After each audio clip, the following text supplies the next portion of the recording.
সহস্র প্রণাম মন্ত্র দিয়ে হরি কথা হোক। আমি তো বেশি কুটিল কথা জানি না, আমি সহজ সরল কথা জানি।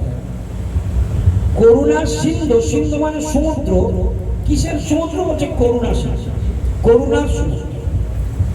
যদি করুণার সমুদ্র হয়, তো সে সমুদ্রের সঙ্গে তার করুণাকে সমুদ্রের সঙ্গে কেন তুলনা করা হলো? আচ্ছা, সমুদ্রকে কোন দিক থেকে মাপা যায়? জলরাশি মাপতে পারবে? গভীরতা মাপতে পারবে? তার ঢেউ মাপতে পারবে? সমুদ্রের তলদেশে কি আছে সেটা দেখতে পাবে? ওপারে কোন কিনারে দেখতে পাবে? না পরিমাপ করতে পারবে, না তার সীমা দিতে পারবে, না তার জলরাশি মাপতে পারবে, না তার ঢেউটাকে মাপতে পারবে, না তার গভীরে কি রয়েছে সেটাও জানতে পারবে। কি ঠিক কিনা? আর তার সঙ্গে ভগবানের করুণাকে তুলনা করা হয়েছে। করুণাটাকে সমুদ্রের সঙ্গে তুলনা করা, সহস্র প্রণাম মন্ত্র। কিরকম করুণা তার, কিরকম করুণা করে, তার করুণার কোন নিদর্শন? যেদিন আমরা তার করুণার কথা বুঝতে পারবো, সেদিন আর জগতে কাউকে ভালোবাসতে ইচ্ছা করবে না, শুধু ভালোবাসতে ইচ্ছা করবে, ওনাকেই ভালোবাসতে ইচ্ছা করবে। কেন? উনি হলেন গুণের সমুদ্র, উনি হলেন নামের সমুদ্র, উনি হচ্ছেন নাম মহিমার সমুদ্র, গুণের সমুদ্র, রূপের সমুদ্র, লীলার সমুদ্র। সব কিছুতেই উনি সমুদ্র, সব কিছুতেই উনি অনন্ত। ওনার সমস্ত গুণই অনন্ত, ওনার নামই অনন্ত, ওনার সব মহিমাও অনন্ত, যার কোনো অন্ত পাওয়া যায়। এই জন্য অনন্ত রাখিল নাম অন্ত না পাই। এটা কোথায় আছে বলো তো এই লাইনটা? হ্যাঁ, জোরে বলো। কৃষ্ণের অষ্টোত্তর শতনামে আছে অনন্ত রাখিল নাম অন্ত না পাইয়া। এই কথাটার মানে তোমরা জানো? তোমরা তো গেয়েই যাও, অনন্ত রাখিল নাম অন্ত না পাইয়া, কৃষ্ণ নাম রাখে গর্ব ধ্যানেতে জানিয়া। কত কি করে অনন্ত রাখিল নাম অন্ত না পাইয়া। চৈতন্য ভাগবতে তোমরা পড়েছো, রামকানায় বাদ লেগেছে।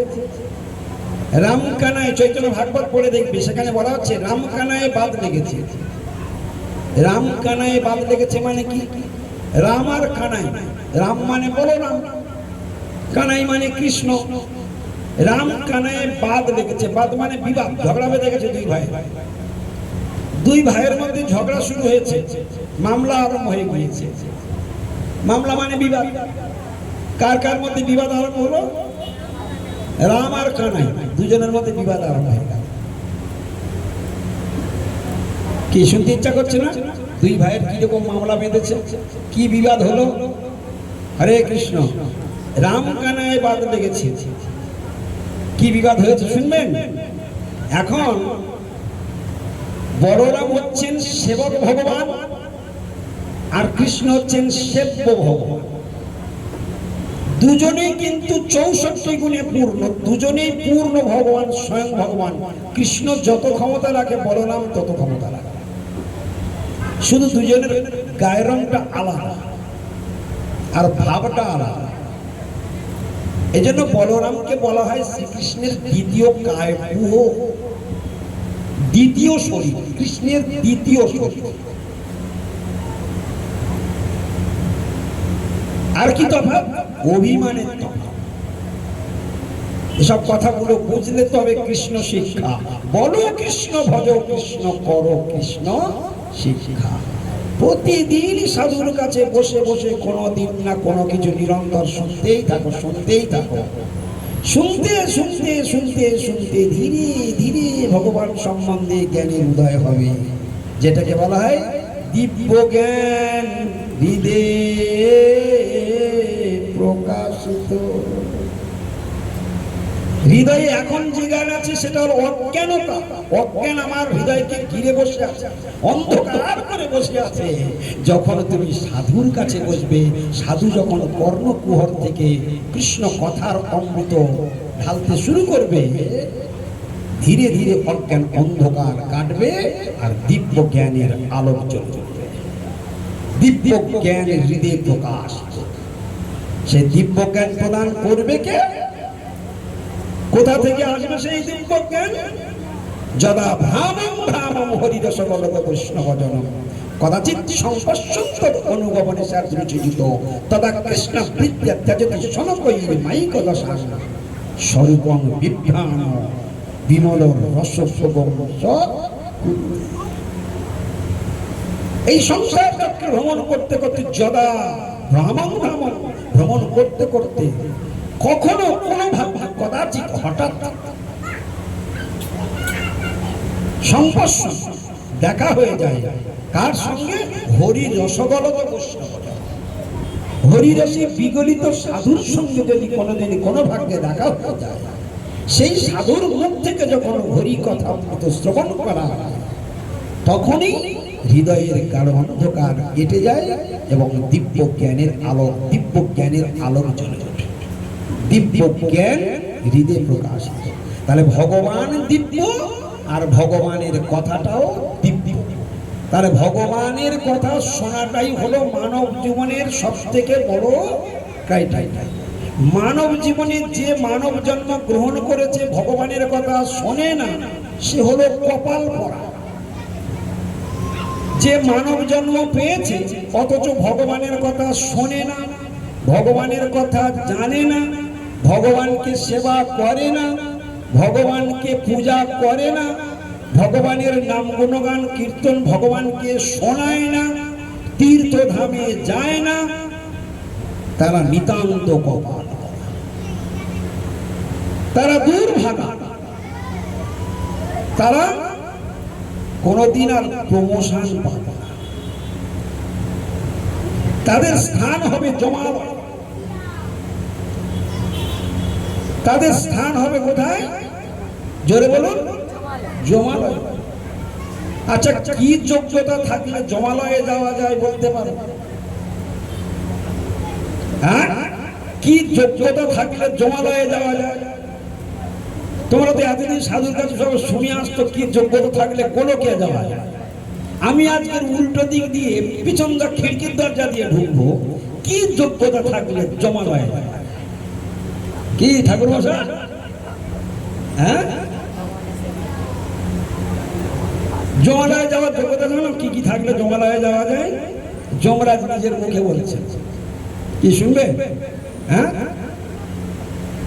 যমরাজ তার দূতগণকে ডেকে বলছে, তান আনয়ধ্যম অশত বিমুখান। শুনে মুখস্থ আছে? তান আনয়ধ্যম অশত বিমুখান।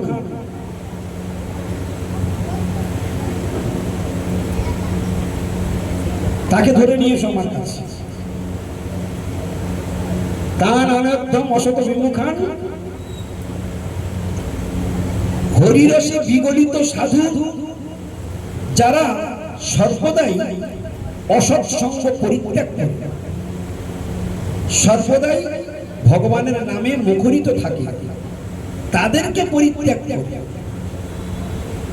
তাদেরকে পরিত্যাগ করে যারা কেবলমাত্র চুষ্টাদ গৃহে গৃহ অন্ধকূপ স্বরূপ সেটাকেই নিজের জীবনে চোষণ করছেন, সেটাকেই লেহন করছেন, তান আনয়ধ্যম, তাকে আমার কাছে ধরে নিয়ে আসো। কে বললেন কথাটি? যোগ্য। আর কি বললেন? জিহ্বা নমুক্তি ভগবত গুণনাম অধীন। যাদের জিহ্বা আছে অথচ ভগবত গুণনাম অধীন। কি বললো? জিহ্বা নমুক্তি, জিহ্বা বলে না, জিহ্বা আছে, ভগবত গুণনাম অধীন। ভগবানের নাম গুণ তারা কীর্তন করে না। জিহ্বা নভক্তি ভগবত কোন নাম অধীন। আর কি? কৃষ্ণায় নমতি যচ্ছিল একদা, যার শির কৃষ্ণের চরণে নমে, যার চিত্ত ভগবানের চিন্তন করে না, তান আনয়ধ্যম অশত অকৃত বিষ্ণুকৃত্যা। তান আনয়ধ্যম, তাকে ধরে নিয়ে আমার কাছে। অশত অকৃত বিষ্ণুকৃত্যা, বড় ভেরি ভেরি ইম্পর্টেন্ট শব্দ। অকৃত বিষ্ণুকৃতা মানে কি? অকৃত মানে করে না যারা, অকৃত, কৃত মানে করা, অকৃত মানে করে না। বিষ্ণুকৃতা অর্থাৎ ভগবানের সুখের জন্য যারা, অর্থাৎ যে মানবগণ কিছু করে না তাদেরকে আমার কাছে ধরে নিয়ে আসো। তান আনয়ত, সবাই বলো দেখি, তান আনয়ত বলো সবাই, আবার বলো, একটু জোরে বলো দেখি। এই কথাটা কে বলেছে জানো? কার মুখ থেকে বেরিয়েছে? যমরাজ। সবাই বলো। আচ্ছা, যমালয়ের ইনচার্জ কে? যমালয়ের ইনচার্জ কে? বলো বলো, সাহস করে বলো। যমরাজ। ভয় পাও কেন? তাহলে যমালয়ের ইনচার্জ কে? যমরাজ বলছে তান আনয়তম জীবা নবক্তি ভগবৎ কোন নাম অধেয়ম কৃষ্ণায় ননমতি যচ্ছিরে কদাপি। যার শির মস্তক ভগবানের চরণে নত হয় না, যে জীবা থাকতেও ভগবানের নাম গুণগান কীর্তন করে না, যে ভগবানকে দর্শন করে না, যে ভগবানের পাদৌ তৌ দ্রুম জন্ম ভাজৌ, যে পা ভগবানের তীর্থে গমন করে না তাদেরকে দ্রুম জন্ম দান করে, শাস্ত্রে বর্ণন করা আছে। যার কর্ণ ভগবানের গুণ কীর্তন শ্রবণ করে না, বিনে বত উরুক্রম বিক্রমান্তি। ভাগবত বলছে আমাদের কান আছে, আমরা সারাদিন কথা শুনি তো, কান আছে না? বলছে শাস্ত্র বলছে বিলেবত উরুক্রম বিক্রমান্তি, যারা যারা ভগবানের কথা কানে শোনে না, এত সুন্দর কর্ণ দিয়েছে, যারা ভগবানের কথা শোনে না, ভাগবত বলছে বিলেবত। সবাই বলে দেখি বিলেবত। হ্যাঁ, জীবনে মৃত্যু এক পর্যন্ত, আজ পর্যন্ত কোনোদিন শুনেছো বিলেবত? শোনো নাই। কোথায় শুনবে? ও তো ভাগবতের শব্দ। আর ভাগবত শুনতে গেলে যাও ভাগবত পড়ো বৈষ্ণবের স্থানে, বৈষ্ণবের কাছে যাবে না জিন্দেগি শুনতে পাবে না, সাধুর কাছে যাবে না ভগবান সম্বন্ধে জানতে পারবে না। ভগবান সম্বন্ধে যদি না জানো তাহলে পুনরপি জনম পুনরপি মরণম পুনরপি জনন জন্মেশ্বর। একদম সোজা সোজা কথা। আর ভগবানকে জানলে, ভগবানকে জানলে কি ফল? ভগবান নিজে গীতাতেই বলে দিয়েছেন, গীতাতে ভগবান বলে দিয়েছেন তাকে জানতে পারলে কি হবে জানো? তোমরা আনন্দে মনটা ভরে যাবে। ভগবান বলছে যদি আমাকে কেউ জানতে পারে, ভগবানকে জানতে পারলে কি হয় জানো? কে বলতে পারবে বলো দেখি? ভগবানকে না জানলে কি হয় সেটা শুনছি, ভগবানকে জানলে কি হবে? হ্যাঁ, তার অনেক আনন্দ হবে, হৃদয়টা উৎফুল্ল হয়ে উঠবে। আর ভগবানের থামে যাবে। আচ্ছা দেখো, যদি কেউ ভগবানকে জানতে পারে, ভগবান গীতাতে প্রতিজ্ঞা করেছে যদি কেউ আমাকে জানতে পারে তাহলে তার কি লাভ হবে জানো? তোমরা সব জানো, কিন্তু এখন বলতে পারবে না, আমি বলে দিলে তোমাদের মুখস্থ। কি শ্লোকটা তোমাদের চেনা আছে, আমি বলে দিচ্ছি, শুনে নাও। ভেরি ভেরি ইম্পর্টেন্ট শ্লোক এবং ভাইরাল শ্লোক। জন্ম কর্ম চ মে দিব্যম এবং যো ব্যক্তি তত্ততঃ ত্যক্তা দেহং পুনর্জন্ম নৈতি মামেতি স অর্জুন। কি ভাইরাল শ্লোক না? উত্তর পাওয়া গিয়েছে? জন্ম কর্ম চ মে দিব্যম। ভগবান বলছেন, কৃষ্ণ বলছেন, কার কথা শুনতে এসেছেন আপনারা? সবাইকে জোরে বলুন কৃষ্ণের কথা। কৃষ্ণ বলছে জন্ম কর্ম চ মে, মে মানে আমার জন্ম আমার কর্ম সব দিব্য অপ্রাকৃত। তোমাদের মতো প্রাকৃত জন্ম নয়, তোমাদের প্রত্যেকের জন্ম মায়ের গর্ভে হয়, আমার জন্ম কোনো মায়ের গর্ভে হয় না। আমি ইচ্ছা হলেই আবির্ভূত হই, আবার ইচ্ছা হলেই অন্তর্ধান হয়ে চলে যায়। কি তাহলে ভগবানের জন্ম কর্ম আর আমাদের জন্ম কর্ম সব এক? হ্যাঁ, আমাদের জন্মের কথা আমাদের কর্মের কথা যদি আমরা ফলাও করে কারুর কাছে গল্প করি, যে শুনবে তার পাপ হবে, যে বলবে তার পাপ। আবার বলছি, আমাদের জন্মের কথা, আমাদের কর্মের কথা যদি কেউ বলে, কেউ শোনে, তার কি হবে? আর ভগবানের জন্মের কথা আর কর্মের কথা যদি কেউ শোনে, তার কি হবে? সঙ্গে সঙ্গে তার পাপ সব ধ্বংস হবে এবং তার হৃদয়ে সুকৃতি ভক্তির জন্ম। আর যে আমাদের জন্মকর্মের কথা শুনবে, প্রাকৃত লোকের জন্মকর্মের কথা শুনবে, তার পাপ আরো বাড়বে। তাহলে যদি শুনতে হয় সারাদিন কার কথা শোনা উচিত? আর আমরা সারাদিন কার কথা বলি আর কার কথা শুনি? যদি কেউ না থাকে, যদি কারুর কথা শুনবার, কথা বলবার লোক যদি না পায়, তাড়াতাড়ি ওই যে দেয়ালে সাঁটা আছে কি একটা বড় মতো, ওটা ছেড়ে দিয়ে, বোকা বাক্স ছেড়ে দিয়ে হাঁ করে তাকিয়ে থাকবে, নিজে নিজে একা একা হাসবে, একা একা কাঁদবে, একাই একাই বললো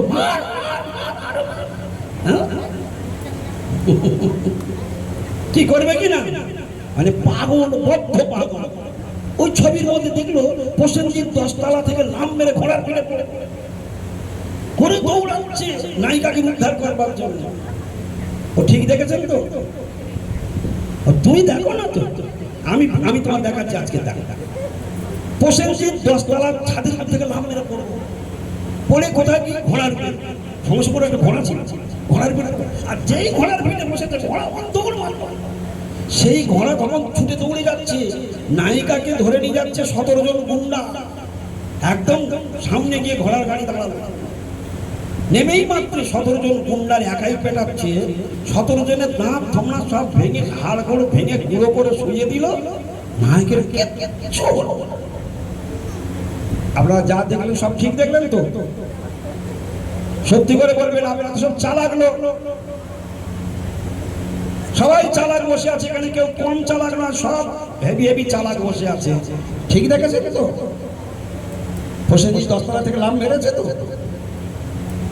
হ্যাঁ, যা দেখলেন সব সখাস, সব ছবি, সব সাজানো, সব নাটক, সব ছায়া, সব অসত্য, কোনটাই সত্য। অথচ কি হলো? সত্যের মতো মনে হলো, এর নাম মায়া। তাহলে ভগবানকে ভুলে যাওয়ার জন্য কোনো না কোনো আনন্দ তো নেবে রে বাবা। তাই আনন্দ নেবার জন্য ভগবানকে ভুলে মায়ার আনন্দ নিল, আর ওর থেকেই তার দুঃখের জন্ম হলো, তার কষ্টের জন্ম হলো, তার পাপের জন্ম হলো, তার নরক যাত্রার রাস্তাটা ক্লিয়ার। কি বলে যাচ্ছে? তার ভগবানের ভজন না করে বেঁচে থাকা আর ভগবানের ভজন করতে করতে বেঁচে থাকা দুটো কি এক জিনিস? তাই ভগবান বলে দিলেন, আমার কথা যত শুনবে, যত বলবে, হরি বল হরি বল, আমার কথা যত বলবে, যত শুনবে, তোমার মনের মধ্যে কি, তোমার হৃদয় কি উদয় হবে? দিব্য জ্ঞানের উদয় হবে। কিসে কি জ্ঞানের উদয় হবে? দিব্য জ্ঞান আর অজ্ঞান দুটো এক জিনিস। দিব্য জ্ঞান আর অজ্ঞান এক জিনিস। দিব্য জ্ঞানের দ্বারা ভগবানকে দেখা যায়, আর অজ্ঞানতার দ্বারা এই জড় জগতের ইট কাঠ পাথর, ঘর বাড়ি, টিভি ফ্রিজ আলমারি দেখা যায়। এই মাটি আর চোখ দিয়ে এইগুলো দেখা যায়। আর দিব্য জ্ঞান হলে, দিব্য আঁখি হলে, কুরুক্ষেত্রের যুদ্ধ সঞ্জয় হস্তিনাপুরের রাজধানী ঘরের মধ্যে বসে হরিয়ানার 12,000 কিলোমিটার দূরে, 1200 কিলোমিটার দূরে দেখতে পায় কি ঘটনা ঘটছে। দিব্যদ্রষ্টা মুনি ঋষিগণ চোখ বন্ধ করে আগামী 7 জন্মের কথা পর পর বলে দিতে পারে। ঠিক যেমন আত্মদেব ব্রাহ্মণের পুত্র সন্তান যখন হয়নি, সাধুর চরণে যখন পড়েছিল, সাধুর চরণ ধরে যখন কাঁদছিল, সেই সাধু তৎক্ষণাৎ চোখ বন্ধ করে বসলেন আর ধ্যানে দেখে নিয়ে আত্মদেব ব্রাহ্মণকে বলে দিলেন, হে আত্মদেব ব্রাহ্মণ, তুমি পুত্র চাইছো, এই জন্মে তোমার পুত্র হয়নি বলে তুমি কাঁদছো। আমি দেখতে পাচ্ছি আগামী 7টা জন্ম তোমার পুত্র সন্তান নেই। কি করে বললেন ওই সাধু? কি করে জানলেন ওই সাধু যে আগামী 7 জন্মে পুত্র নেই? সাধুর ক্ষমতা দেখছেন? কি দোষটা? উনি দিব্য দোষটা, দিব্য দোষটা তিনি দৃষ্টিতে দেখতে পাচ্ছেন। এত শক্তি কোথা থেকে পেয়েছেন উনি? কোথা থেকে পেলেন সাধু ওই শক্তি? সাধু ভগবানের আরাধনা করতে করতে ভগবানের গুণগুলি, কৃষ্ণের গুণগুলি কৃষ্ণের ভক্ততে সঞ্চারী, কৃষ্ণের গুণ কৃষ্ণ ভক্তের মধ্যে সঞ্চারিত। তাই এত বড় জ্ঞানে গুণী হয়েছেন, এত বড় গুণ তার মধ্যে এসেছে। আর ভগবান হচ্ছেন সমস্ত গুণ গণ ধাম। আমাদের গোবিন্দ সমস্ত গুণের সমুদ্র, সমস্ত গুণ গণ ধাম। ধাম মানে আশ্রয়, সমস্ত গুণের একমাত্র সম্পদ, সমস্ত গুণের আস্পদ, সমস্ত গুণের আধার, সমস্ত গুণের পাত্র, সমস্ত গুণের কেন্দ্র, সমস্ত গুণের উৎসই হল ভগবান। তাকে ভুলে যদি কেউ মায়ের সংসারে হাবুডুবু খায়, সে নিতান্ত কপাল, সে নিতান্ত নিতান্ত বিপদের মধ্যে পড়ে রয়েছে। এটা জানতে হবে।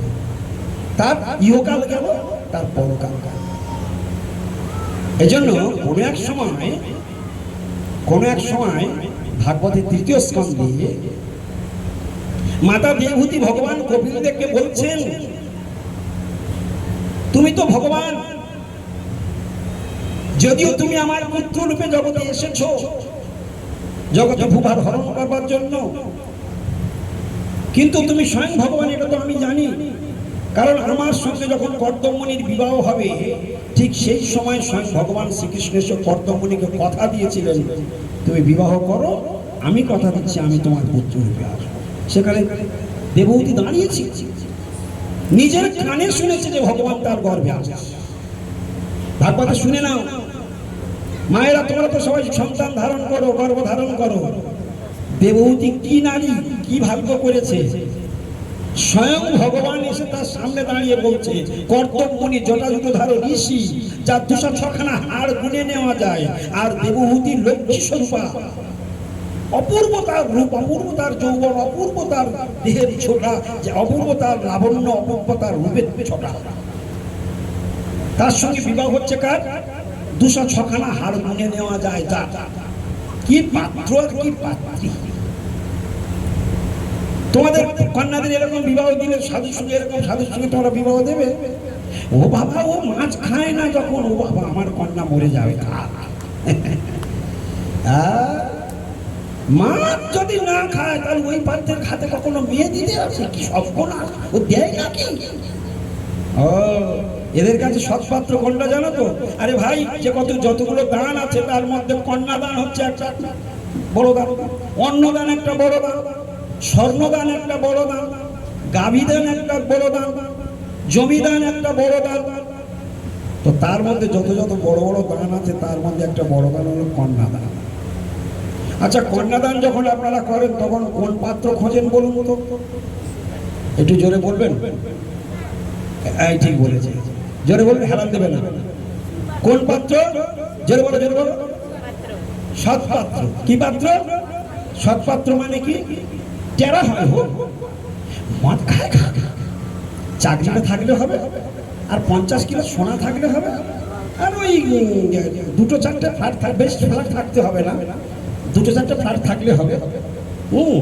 তাতে মদ খায় খা, বাড়িতে না আসে না আসুক, রাতে বাড়ি না ফিরলে হবে, বাইরে গেলেও হবে, শুধু চাকরিটা থাকলে। হেভি সৎপাত্র নয়? মা বাবা আবার আদর করে, বাবা কি জামাই পেয়েছে, গৌর প্রমানন্দে হরি বল। তারপর গেল, আর 2 মাসের মধ্যে একটা সিনে কেঁদে কেঁদে ঘরে চলে গেল, গৌর প্রমানন্দে হরি বল। সৎ শব্দের অর্থ হলো সাধু। সৎ শব্দের অর্থ হলো, সৎ মানে কি? সৎ শব্দের অর্থ জানো?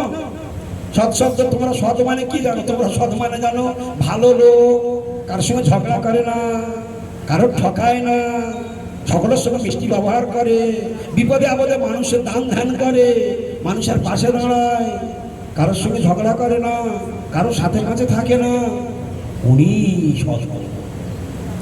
আপনারা কি জানেন? এরকম সৎ লোককেও যমদূত ঠেঙে ঠেঙে দড়ি বেঁধে পিটতে পিটতে নিয়ে যাবে। এত বড় সৎ লোককে ঠেঙে দড়ি দিয়ে পিটতে পিটতে নিয়ে যাবে। শুনে রাখ আমার কথা। বলে কেন? বলে তার কোনো প্রমাণ আছে নাকি আপনার কাছে? আপনি এত জোর দিয়ে বলছেন? বলে আছে তো। যোগ তো আছেই। বলে কি করে প্রমাণ? বলে চারি বর্ণাশ্রমে যদি কৃষ্ণ নাহি ভজে, স্বধর্ম করিলে রৌরবে পড়ি মজে। ও সব করেছে বেটা, দান করেছে, ধ্যান করেছে, সকলের উপকার করেছে, কিন্তু যেটা করবার জন্য এসেছিল কৃষ্ণ ভজিবার তরে, পরেরটা আপনারা বলুন। তাহলে কি করতে আনা হয়েছিল ওকে? ও বেটা কৃষ্ণকে ছেড়ে দিয়ে যার সেবা করার কথা তার সেবা ছেড়ে দিয়ে সারা দুনিয়ার সেবা করছে। কি ঠিক কিনা? তারা ঠিক কাজ করেছে। ওই সৎকর্ম করার দ্বারা কি হয়? পুণ্য সঞ্চয় হয়। পুণ্য সঞ্চয় হলে সর্বাধিক ফল কোথায় হয়? সর্বাধিক ফল হলো স্বর্গলোক। কিনে পুণ্য মর্তলোক বিশান্তি।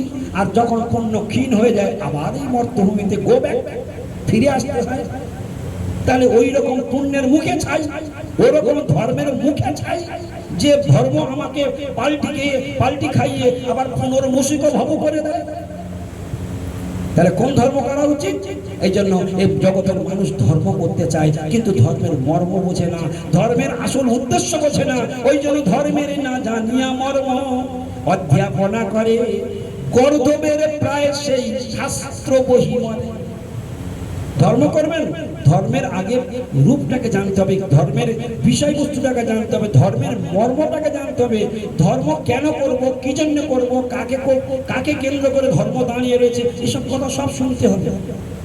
এই এখানে যতগুলো মানুষের সবাই ধার্মিক, এনারা সবাই ধার্মিক। হরে কৃষ্ণ। ধার্মিক না হলে এগুলোর জন্য এসে পৌঁছেছে, কম হোক আর বেশি হোক, হয়তো নিমন্ত্রণ করেছে, যায় একটু ডেকেছে, না গেলে যাই, সন্ধ্যাবেলা তার কাজ নাই, একটু ঘুরে আসে, এরকম শ্রোতাও আছে। আবার যারা প্রথম থেকে এসে বসে আছে ভগবানের কথা শুনবো, বিভিন্ন রকমের কোয়ালিটির শ্রোতা এখানে আছে। তা যেভাবেই আসুক না কেন, এসি ঘরে যখন ঢুকে পড়েছে, দুষ্ট হলেও গা ঠান্ডা হবে, আর সাধু হলেও গা ঠান্ডা হবে। কি ঠিক কি না? তা সাধু সমাজে ঢুকে পড়লেই ভাই সাধু সঙ্গের একটা ফল আছে, এ তোমায় মানতেই হবে। একটা চোরের কি অবস্থা দেখবে? একটা চোর চুরি করে পালিয়ে যাচ্ছে, পুলিশ তাড়া, সাধু সঙ্গের ফল দেয়। চোর চুরি করেছে, 4 জন পুলিশ তাড়া করেছে। আচ্ছা, যে চোর ধরা পড়বে বলে প্রাণপণে ছুটছে, যদি ধরা পড়ে যায় তাহলে কি হবে? জীবন মরণ ছুটছে, মানে ধরা পড়ে গেলে যে মার খাবে, আর যা অবস্থা হবে তার ভাষা কল্পনা করা যাবে না। ও ছুটতে ছুটতে ছুটতে চিন্তা করছে, চোর তো ভগবানকে ডাকছে, ও ভগবান রক্ষা করো। চোর হলে কি হবে? বিপদে পড়লে কি করে? বিপদে বলে কাকে ডাকে? আচ্ছা, বিড়াল কখন গাছে ওঠে? হ্যাঁ, ও তাহলে বিড়াল ঠেলায় পড়লে গাছে ওঠে, আর জগতের লোক ভগবানকে কখন ডাকে? বিপদে পড়লে, ঠেলায় পড়লে, গুতায় পড়লে, তবে ভগবানকে ডাকে। এখন চোর সেবাটা, হে ভগবান, হে ভগবান, হে ভগবান বাঁচাও, হে ভগবান বাঁচাও, এই করতে করতে ভগবান দেখলেন, আরে এ তো জীবন মরণ লড়াই করে আমাকে ডাকছে। ছুটতে ছুটতে দেখে যে রাস্তার পাশে একটা হরি নামের আসর হচ্ছে, একদম লোকের লোকারণ্য। তখন কি করবে? শাক করে গিয়ে সেই হরি নামের শ্রোতাদের মধ্যে ঢুকিয়ে আর বসে পড়েছে, একটু ভেতরে ঢুকে ঢুকে। আর সেই সময় ওই হরিনাম যাদের হচ্ছে, ওই কমিটি তখন ওই সকলের কপালে ফোঁটা দিচ্ছে, আর যেই চোরটা বসে গিয়েছে ওর কপালেও ফোঁটা পড়ে গিয়েছে। যেই ফোঁটাটা পড়ে গিয়েছে, এইবার পুলিশ এসে বললো এই নিশ্চয়ই এর মধ্যে ঢুকেছে। এবার সব দিকে তাকাচ্ছে পুলিশ, চারিদিকে তাকাচ্ছে, তো সকলের কপালে ফোঁটা। চোর কিন্তু ভয়ে তো ওর যা হচ্ছে সে বুঝতে পারছে, পুলিশ এসে দাঁড়িয়ে আছে, ও দেখতে পাচ্ছে, কিন্তু এমন ভাব হচ্ছে জানো ওর কিছুই হচ্ছে না, ওর ঠিক আছে। পুলিশ চিন্তা করছে যাদের কপালে ফোঁটা আছে এরা শ্রোতা, আর যার কপালে ফোঁটা নেই সে চোর, তা সে কেন সবে তো সে ঢুকলো। সকলের কপালগুলো দেখে দেখে দেখে দেখে পুলিশ চলে গেল, হাত ছাড়া হয়ে চলে গেল। পুলিশ আর ধরতেই পারলো না। এইবার তখন সেই চোর ওখানে বসে বসে ভাবছে, হে ভগবান, আমি সাধু হই নাই, আমি সারা জীবনটা চুরি করে এসেছি, আর সামান্য সাধুদের মধ্যে ঢুকে বসেছি, শুধু কপালে একটা দুটো ফোঁটা পড়ে গেল বলে আমি জীবনে বেঁচে গেলাম, শুধু দুটো ফোঁটা পড়লো বলে আমার জীবনে বেঁচে গেল। আর যারা সারা জীবন তোমার চরণে পড়ে আছে, তোমাকে ভক্তি করে, তোমাকে ভালোবাসে, তোমার কোনো কীর্তন শ্রবণ করায়, তোমাকে খেতে দেয়, তোমার মালা পরায়, তোমার চরণে চন্দন তুলসী দেয়, আর তোমাকে প্রাণ ভরে ডাকে, তোমার নাম জপ করে, তাহলে তাদের তুমি কি কৃপা করো? মনের মধ্যে নির্বেদ উদয় হয়ে গেল, গাঢ় শ্রদ্ধার জন্ম হয়ে গেল। প্রতিজ্ঞা করলেন, আজ থেকে আর জীবনে কোনোদিন চুরি করব না। আজকের যখন ভগবান আমাকে বাঁচিয়েছে মাত্র সামান্য কপালে দুটো ফোঁটা পড়া দিয়ে, আমি আর জীবনে কোনোদিন চুরি করব না। আজ থেকেই আমি সাধু হয়ে যাব। সারা জীবনের মতো ছিঁড়ে দিল, হরি ভজন আরম্ভ করে দিলেন, হরি হরি চন্দ্র। তাহলে বলুন দেখি, ভগবান কিভাবে বাঁচিয়ে দিল একটা সামান্য একটু? ভগবান এই জন্য লবমাত্র সাধু সঙ্গ শব্দ, কখন যে কার জীবনে কিরকম দিন আসবে, কিরকম নির্বেদ আসবে, কোন সময় কোন ঘটনা ঘটবে, আমরা কেউ বলতে পারবো না। বোঝা গেল কিছু? কি প্রসঙ্গ কথাটা হচ্ছিল এক্ষুনি? কোন কথাটা হচ্ছিল তুমি বলো তো? এই কথাটার আগে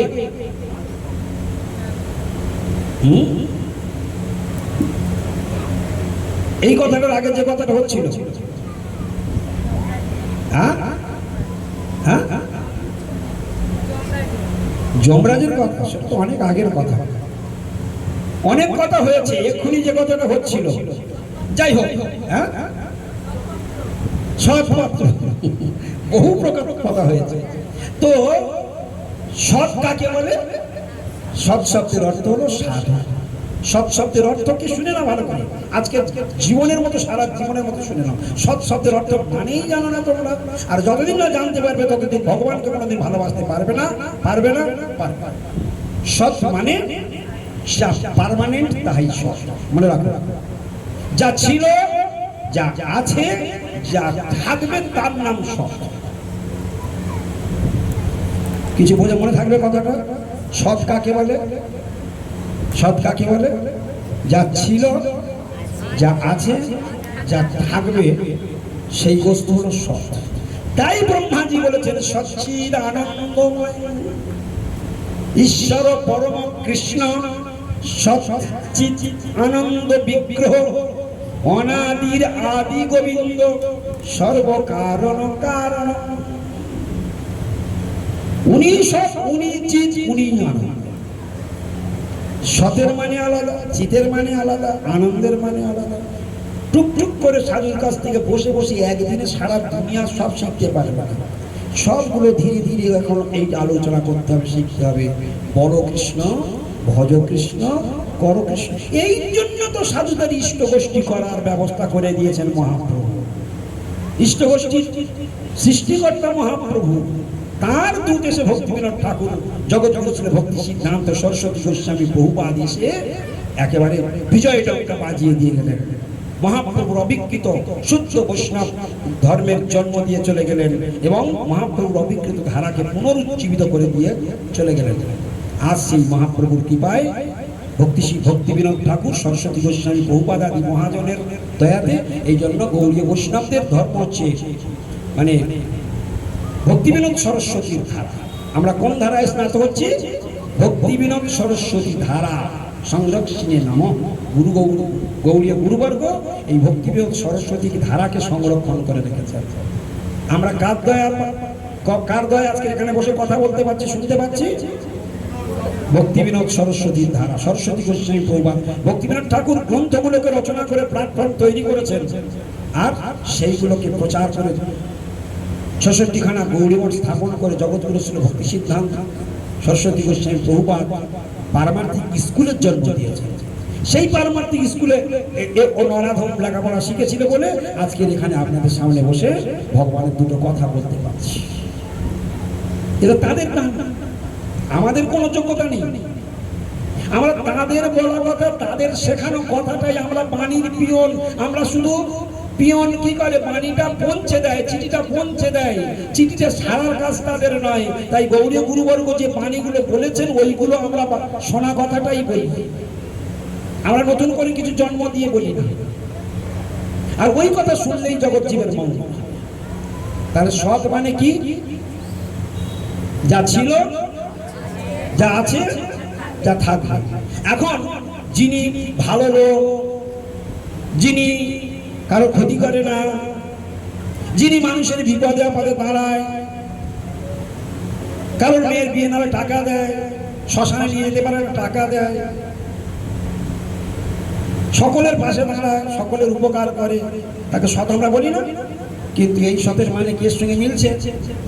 ছিল, আছে, থাকবে। তো সতের মানে যদি ওটা হয় তাহলে সৎমা মানে কি? সৎমা মানে কি? সৎ মানে ভালো। তাহলে সৎমাকে আপনারা ভালো মা বলেন তো? কি সৎমার সঙ্গে খুব ভালো ব্যবহার করেন তো নাকি? হ্যাঁ, গৌর প্রেমানন্দে হরি বল। দেখবেন সতের মানে বলছেন। তার সৎ শব্দ, এই জন্য সৎ পাত্র কাকে বলে? ওই যে কন্যাদান, সৎ পাত্র কাকে বলে? বলে সাধুও সৎ। সাধু কেন সৎ? সাধু সতের আরাধনা করে বলে তাই তিনি সৎ, তাই তিনি সাধু। সাধু কাকে বলে? কাকে সাধু বলে? যিনি সতের আরাধনা করেন। তার সৎ শব্দের অর্থ কি? যা নিত্যরূপে বর্তমান। কি বুঝতে পারছেন কিনা? সৎ কাকে বলে? ছিল, আগে বলো ছিল। হ্যাঁ, উনি ছিল না বাদ দিয়ে আছে থাকবে, আছে থাকবে। ছিল, আছে, থাকবে। তাহলে তিনি হলেন সৎ। আর সেই সৎ হলো ভগবান। আর তার আরাধনা যিনি করেন তিনি হলেন সাধু। আর সেই সাধুকে যে ধরবে, সেই সাধুর চরণ যদি যে নেবে, সেই সাধুর চরণে যে পড়বে, সে সোজা গ্যালোপিং ট্রেনের একদম সোজা গোলক বৃন্দাবনে চলে যাবে। কি তাহলে বুঝতে পারলে কিনা? তাহলে ভগবানের আরাধনা করলেই গোলক বৃন্দাবন, ভগবানের আরাধনা না করলে সোজা নরক যাত্রা। এই জন্য মুকতি দুয়ার, এই নরক দুয়ার সাধিতে পারিলে এই দেহে প্রতিকা। কি শুনলেন? মুকতি দুয়ার, এই নরক দুয়ার। এই যে শরীরটা নিয়ে আমরা এখানে বসে আছি, এই শরীরটা দিয়ে কি হয় দেখুন। এই শরীরটা দিয়ে ভাগবত বলে দিচ্ছে, এই শরীরটা নরকেরও দরজা, আর এই শরীরটা মুক্তিরও দরজা। অর্থাৎ তুমি এই শরীর দিয়ে ভোগ করে করে সোজা নরকে যেতে পারো, আর এই শরীরটা দিয়ে ভক্তি করে করে সোজা গোলকে যেতে পারো। তাহলে দুটো জিনিস, একটা কি? একটা হলো ভোগ, আর একটা হলো ভোগ। দুটো এক জিনিস। ভোগের অপর নাম শাস্ত্রীয় পরিভাষাতে বলা হয় ভুক্তি। কি বলা হয়? ভুক্তি। ভয় হস্য, কয়টায় হস্যই। আর ভক্তি ভ কয়টায় হস্যই। তাহলে একটা হলো ভুক্তি আর একটা হলো ভোগ। হরে কৃষ্ণ। একটা হলো ভুক্তি আর একটা হলো ভোগ। ভুক্তি মানে কি? ভোগ করা। আর ভক্তি মানে ভগবানের ভালোবেসে সেবা করা। ভক্তি করলে নরক যাত্রা, আর ভক্তি করলে গোলক যাত্রা। তাহলে দেখুন তো এই শরীরটা দিয়ে দুটো করা যায় কিনা? আমি ভোগ্য করতে পারি, আমি ভক্তিও করতে পারি। এখন স্বর্ণলতা কোনটা করবে? হ্যাঁ, স্বর্ণলতা কোনটা করবে? ভোগ করবে না ভক্তি করবে? যতদিন এই জিহ্বার লালসা, মাছ খাবো, মাংস খাবো, পেঁয়াজ খাবো, ডিম খাবো, রসুন খাবো, অনুষ্ঠান বাড়িতে কবজি ডুবিয়ে খাবো, হ্যাঁ বলে মহাজন বলছে, যতদিন তোমার এই আশা থাকবে, जब तक आशा है दुनिया की तब तक तेरी पहचान नहीं। যতদিন তোমার হৃদয়ে আশা থাকবে, তোমার জগতে কোনো পরিচয় নেই, কেউ তোমাকে চিনবে না। जब तक आशा है दुनिया तब तक तेरी पहचान नहीं। কেউ তোমাকে চিনবে না, কেউ তোমাকে দাম দেবে না। যেদিন তোমার মনের থেকে এই আশা তুমি ধ্বংস করবে। তাই মহাজন বলছেন, হরি বলে দাও ভাই আশার মুখে ছাই রে, হরি বলে দাও ভাই আশার মুখে ছাই রে। আমরা সবাই খুব মাছ মাংস খেতে ভালোবাসি, বাঙালি লোক। মাছ মাংস আমাদের পরম প্রিয়তম বন্ধু, ওকে ছাড়া বোধহয় খাওয়া যায় না, ওকে বলা ছাড়া বোধহয় বাঁচা যায় না। হ্যাঁ, ও যেন আমাদের হৃদয়ে জুড়ে বসে আছে। কিন্তু এর পরিণাম কি কোনোদিন জেনেছ? যারা মাছ মাংস পেঁয়াজ ডিম রসুনরা ভালোবাসে, তাদের পরিণাম কোনোদিন চিন্তা করে দেখেছো? তোমরা কোনোদিন জানো না, কোনোদিন শোনোও নি, কেউ তোমাদের বলেও না, অথচ সব কথাগুলো শাস্ত্রে। অনেকে বলে কোথায় লেখা আছে ভাই মাছ মাংস খেলে ধর্ম হবে না? কোথায় লেখা আছে? আমি আপনাদেরকে যদি পাল্টা জিজ্ঞাসা করি, আপনি কোন শাস্ত্র পড়েছেন? কটা শাস্ত্র পড়েছেন? কি উল্টে যদি প্রশ্ন করি? অতএব সমস্ত শাস্ত্রে বলা আছে আমিষ আহার একটা খতরনাক জিনিস, বিপজ্জনক জিনিস, যা মানুষকে সোজা নিম্নগামী করে দেয়, পশু জন্মে পাঠিয়ে দেয়। তোমরা জানতেই পারবে। এই জন্য আহারকে 3 ভাগে ভাগ করা হয়েছে। প্রসঙ্গক্রমে খাওয়ার কথা এসে গেল। এই খাদ্যের 3 রকম গীতাতে বলা আছে। আজকে শুনে নিন, জীবনে তো গীতা খুলবেন না। আচ্ছা, গীতাটা মানুষের জন্য না পশুদের জন্য? একটু জোরে বলুন, আমি একটু শুনি। কি কাদের জন্য? গীতাটা কারা পড়বার জন্য? মানুষের জন্য না পশুদের জন্য? এই মুখ খোলে না, মানে ঠোঁট চেপে আছে, মিজমিজ করে। অর্থাৎ মানব জন্ম পেয়েছে, গীতা পাঠ করা প্রত্যেক দিন প্রয়োজন। সেই গীতা পাঠ জীবনে করে না, খোলে না, দেখে না, সাধুর কাছে যায়ও না, শোনে। তার মানে শুনলে তো তবে জান, পড়লে তো তবে জান, আর জানলে তো তবে পালন। আর যদি না জানে, 20 টাকায় 2.5 কিলো পেঁয়াজ, কি ঠিক কিনা বলো? এত সস্তায় 2.5 কিলো, 20 টাকায় 2.5 কিলো, তাও যেচে দিচ্ছে। ওই আর ছাড়ে মানুষ? হ্যাঁ, অজ্ঞানের অন্ধকারে ডুবে থাকলে এই দশাই হয়।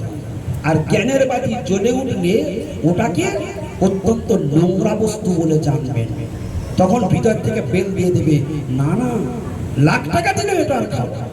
এটা হলো কি অশুভ জিনিস, এটা ক্ষতিকারক জিনিস। কি হরে কৃষ্ণ? দিদি ঠিক আছে তো নাকি? ওই তো অন্যদিকে মুখ চলে গেছে। হরে কৃষ্ণ। এই জন্য জিনিসগুলোকে আমাদেরকে বুঝতে হবে। এটা আমাদের দোষ নয়, আমাদের অজ্ঞানতার দোষ। আমরা জানি না, তাই আমরা এগুলোকে ব্যবহার করি।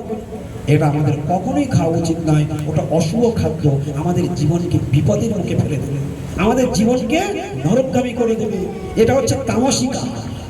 মনে রাখুন, ভালো করে বলে দিচ্ছি, স্পষ্ট করে শুনে নিন, সবাই কান করে শুনে রাখুন। ভগবান কয় প্রকার আহারের কথা বলেছে? 3 প্রকার: তামসিক আহার, রাজসিক আহার, সাত্বিক আহার। তাই তো? তামসিক, রাজসিক, সাত্বিক। এই তামসিক আহার করতে করতে যদি কেউ, গীতার ভাষা আমি বলে দিচ্ছি শুনে নিন, তামসিক আহার করতে করতে দেহত্যাগ করলে পশু জন্ম হবে।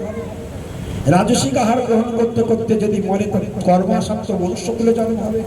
সাত্বিক আহার গ্রহণ করতে করতে যদি দেহত্যাগ করে, উন্নত শুদ্ধ সদাচারী প্রসাদভোজী ব্রাহ্মণ কুলে, বৈষ্ণব কুলে, দেব কুলে, ঋষি কুলে পর্যন্ত জন্ম হবে। তাহলে কোন আহার শ্রেষ্ঠ? কোনটা আহার শ্রেষ্ঠ? সাত্বিক আহার। সাত্বিক আহার কাকে বলে? ভগবান গীতাতে বলছেন, পত্রং পুষ্পং ফলং তোয়ং যো মে ভক্তিয়া প্রযচ্ছতি। তাই যে সমস্ত লোক, যে সমস্ত মানুষ পাতা ফল শাকসবজি খায় আর আমাকে ভক্তি করে নিবেদন করে, তার দেওয়া বস্তু আমি আদরের সঙ্গে গ্রহণ করি। তাহলে গীতাতে ভগবান কি বললেন, কি চাইছেন, ভগবান কি আমাদের করা উচিত, এইগুলোকে কোনোদিন জানতেও পারবে না যদি সাধুর সঙ্গ না হয়। দেখো, সাধুর কথা কখনো তেতো লাগবে, কখনো মিষ্টি লাগবে, কখনো খাট্টা লাগবে, কিন্তু একটা জিনিস তো মনে রাখবে, ডাক্তার রোগীর যখন ওষুধ লেখে, সব মিষ্টি ওষুধ লেখে তো? 8টা ওষুধ লিখে সব মিষ্টি ওষুধ তো? হ্যাঁ, এমন একটা 20 ট্যাবলেট আছে, খেলেই মানে কি অবস্থা। তার মানে ওটা বাদ দিয়ে খেতে হবে নাকি? হ্যাঁ, রোগ যদি ছাড়তে হয় তাহলে 8টা ট্যাবলেট লিখেছে, 8টা ট্যাবলেট সব খেতে হবে। কখনো মিষ্টি ট্যাবলেট, কখনো তেতো ট্যাবলেট, কখনো কি খাট্টা, কখনো কষা, কত রকমের ঔষধ আছে, সব খেলে তবে রোগ সারবে। এই জন্য সাধুর বাণ যখন পড়বে না, সাধুর বাক্য বাণ, ও একবার হৃদয়কে ভেদ করবে। আর আমার তো কথা নয়, কথা একজন জানো কিরকম, আমার মা জন্মের সময় আমার গালে মধু টধু দিতে ভুলে গেছিল, বুঝতে পেরেছো কিনা? এই জন্য আমার কথাগুলো একটু এরকম টান টান মতো, কিছু মনে করো না। হ্যাঁ, কেন বলো তো? সাধুরা না জীবনে কোনোদিন কারো শত্রুই হয় না, তোমার ভালো করে জেনে রাখবে। সাধুরা জীবনে কোনোদিন কারো শত্রু হয়। ঠিক যেমন আমি উদাহরণ দিয়ে দিচ্ছি, আপনারা বুঝে নিন। ডাক্তার কি রোগীদের শত্রু হয়? ডাক্তার যদি রোগীর পেটটা কেটে সেলাই করে, তাহলে ডাক্তার নিশ্চয়ই শত্রু। কি কেন আকি পেটটা কেটে দিল? শত্রু নয়, তাহলে শত্রু না বন্ধু? আচ্ছা, যে ডাক্তার ইনজেকশন দেয় খুব খারাপ ডাক্তার, তাই না? হ্যাঁ, ও তাহলে ডাক্তার রোগীর পেটটা কেটে দিলেও, ইনজেকশন দিলেও ওটা রোগীর ভালোর জন্য দেয় না খারাপের জন্য? ঠিক সাধু যেমন বাক্যবান মারে, জানবে আমাদের রোগ সারাবার জন্য মারছে। ওটা কোথায় বাল মেরেছে? হৃদয়ে বাল মেরেছে। হৃদয়টাকে চিচিচিচিচি করে জ্বালা করা। হ্যাঁ, ওই জন্য এই জ্বালাটাও জানবে আমার জীবনের মঙ্গল। কথাটা বুঝতে পারছো? আচ্ছা, ছাত্র পড়াশোনা পারেনি বলে শিক্ষক ছাত্রের এক পায়ে দাঁড় করিয়ে বেঞ্চির ওপর কান ধরে দাঁড় করিয়ে দিয়েছে, দুগালে দুটো চড় কষিয়ে দিয়েছে, তাহলে নিশ্চয়ই ওই শিক্ষক ওই ছাত্রের শত্রু। কি শিক্ষক ছাত্রের শত্রু তো নাকি? ওই বলে না না না না বলছে। তাহলে রোগীর ডাক্তার কখনো রোগীর শত্রু হয় না, শিক্ষক কখনো ছাত্রের শত্রু হয় না, পিতামাতা সন্তানকে ঠাস ঠাস করে চড় মারলেও পিতামাতা কখনো সন্তানের শত্রু হয় না। আর সাধুরা কোনো দিন যত কথাই বলুক না কেন, সাধুরা বন্ধু বই কখনো শত্রু হয় না। সাধুরা কাউকে কোনো খারাপ করতে পারে না। সাধুরা সবসময় কখনো পেটে ওষুধ দিয়ে, কখনো ইঞ্জেকশন দিয়ে, কখনো পেটটাকে পুরো চাকু দিয়ে চিরে দিয়ে ও রোগীকে সুস্থ করাই হলো তার কাজ। কি বলে গেল কি না? তাহলে সাধুরা কোনোদিন খারাপ চায়? চায় কি? চায় না। গৌর প্রেমানন্দে হরি বল। চলো শেষ করবে এবারে রাম কানায় বাদ লেগেছে। এখানে ছিল না? এখান থেকে শুরু হয়েছিল। কার কার বিবাদ লেগেছে? রামকে আর কানাইকে। তাহলে দুই ভাইয়ের মধ্যে ঝগড়া আরম্ভ হয়েছে। কি ঝগড়া আরম্ভ হয়েছে তোমাদের বলেছিলাম বলবো, কিন্তু বলা হয়নি। তোমরা তাকে প্রশ্নও করো, যেটা শুনছি ওর মধ্যেই ডুবে গিয়েছি। তা চলো, রাম আর কানাইয়ের মধ্যে একটা ঝগড়া লেগেছে। কি ঝগড়া জানো? ওদের প্রেমের ঝগড়া। কিসের ঝগড়া? যেখানে খুব গাঢ় ভালোবাসা হয় না, আবার ওখানে বেশি তাড়াতাড়ি আবার অভিমান। কি ঠিক কিনা? আর ওখানে মাঝে মাঝে টক্কর বেশ জোর লাগে, খুব জোর টক্কর লাগে। হ্যাঁ, এখন রাম আর কানাইয়ের মধ্যে কি নিয়ে বিবাদ হচ্ছে, কি মামলা হচ্ছে, ভালো করে মন দিয়ে শুনবেন। হরে কৃষ্ণ। রাম আর কানাইয়ের মামলাটা শুনুন। রাম বলছে, কানাই তোর নাম রূপ আর গুণ লীলার এর মহিমা আমি সব গিয়ে শেষ করে ফেলব। বলরাম বলছে। কানাই একটু মিজমিজ করে হাসে। তো কানাই কিরকম হাসে গো তোমরা দেখেছো? মৃদু মন্দ সুহাস্য সুভাষ্য যুতম। কিরকম তার হাসি? মৃদু মন্দ সুহাস্য। সুহাস্য মানে কি গো? সুন্দর হাসি। মৃদু মন্দ সুহাস্য সুভাষ্য যুতম। সুভাষ্য মানে কি? সুন্দর তার ভাষা, অপূর্ব তার বার্তা, অপূর্ব তার কথা। মৃদু মন্দ সুহাস্য সুভাষ্য যুতম। যখনই বলরাম এই কথা বলেছে, তৎক্ষণাৎ কৃষ্ণ মিজমিজ করে একটু হেসে বলছে, আচ্ছা ঠিক আছে দাদা, তুমি একটু চেষ্টা করে দেখো। হরে কৃষ্ণ। কি বললো কৃষ্ণ? কি বললো? চেষ্টা করে দেখো। আর বলরাম কি বললো? তোমার নাম রূপ গুণ লীলার মহিমা যত আছে আমি সব কীর্তন করে শেষ করে দেবো। আর কৃষ্ণ কি বললো? তুমি একবার চেষ্টা করে দেখো। এই বলেই তো এবারে মামলা বেড়ে গেল। তাহলে এ বলেছে কি শেষ করে দেবো, আর উনি কি বলেছে? একবার চেষ্টা করে দেখো। মামলা শুরু হয়েছে কি না? লাগ বলি চলি যায় সিন্ধু তরিবারে, সিন্ধু অন্ত নাহি পায় নিতুই নিতুই বারে। চৈতন্য ভাগবত পড়বেন, পেয়ে যাবেন এখানে। আমি চৈতন্য ভাগবত থেকে বলছি এই লীলাটি। লাগ বলি চলি যায় সিন্ধু তরিবারে, লাগ বলি চলি যায় সিন্ধু তরিবারে। লাগ বলি চলে মানে মাল ষাট মেরে যারা সমুদ্রে মানে যারা সাঁতার কাটে, হুইসেল বাজার সঙ্গে সঙ্গে কি করে, সব রেডি থাকে কিনা, রেডি থাকে কিনা, আর হুইসেল বাজার সঙ্গে সঙ্গে একসঙ্গে সবাই ঝাঁপ মারে। এখন বলরাম ঝাঁপ মেরেছে কোথায়? সমুদ্র পাড়ি দেবে। কিসের সমুদ্র পাড়ি দেবে?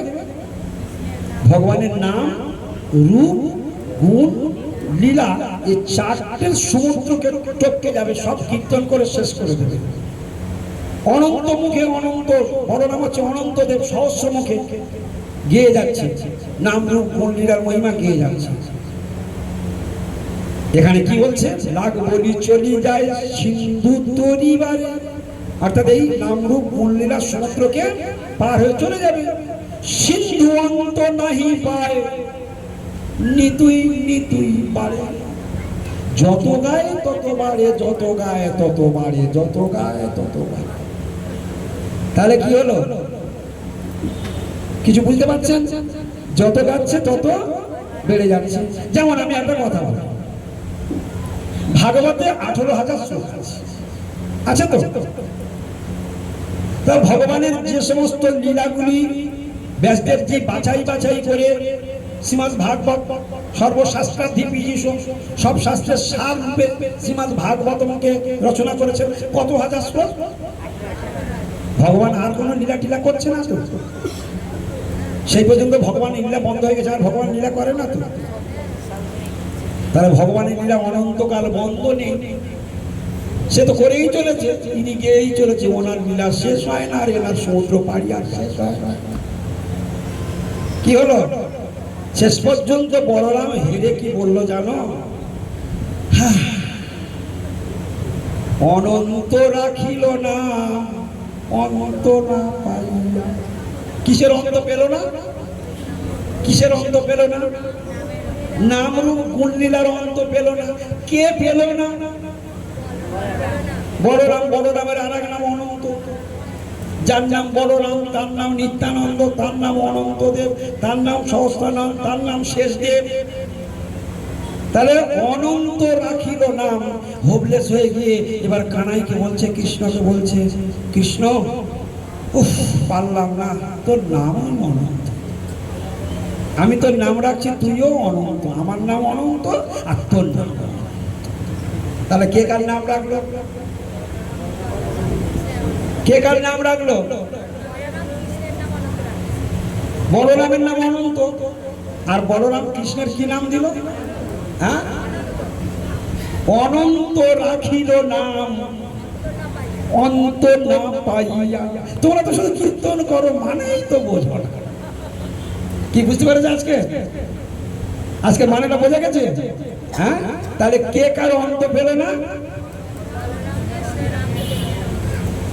বলরাম অনন্ত কৃষ্ণের নাম, রূপ, গুণ, লীলার অন্ত না পেয়ে শেষকালে হেরে গিয়ে কৃষ্ণকে বললো, কৃষ্ণ আজ থেকে আমি তোকে নাম দিচ্ছি, তুই অনন্ত।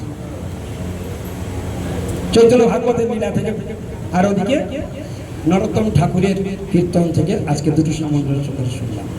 আজকে এই পর্যন্ত হরিকথা বিশ্রাম থাক, অনেক রাত হয়ে যাচ্ছে। কত বাজে? 9:35। বাপরে বাপ, আমি তো হরিকথার মধ্যে ডুবেছিলাম। যাই হোক, বাঞ্ছা কর্মতর বস্তু কৃপা শুনতে পাওছ পতিতানাং পাবনেভ্যো বৈষ্ণবেভ্যো নমো নমঃ। হে ভক্তমণ্ডলী, আমার যদি কোনো ভুল ত্রুটি অপরাধ হয় আপনারা ক্ষমা করবেন। হরে কৃষ্ণ। কি হবে এখন? কি করবে? আর আরতি করে রাত্রি 9:30 সময় কি আরতি করবে তুমি? সব ভূতের বুদ্ধি সব।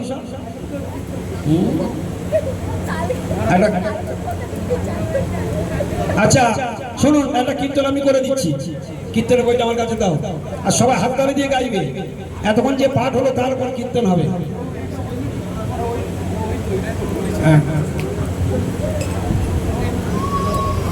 হরিবল, সবাই হাততালি দিয়ে গাইবে কিন্তু, আর বলবে, শুনে শুনে বলবে, ঠিক আছে?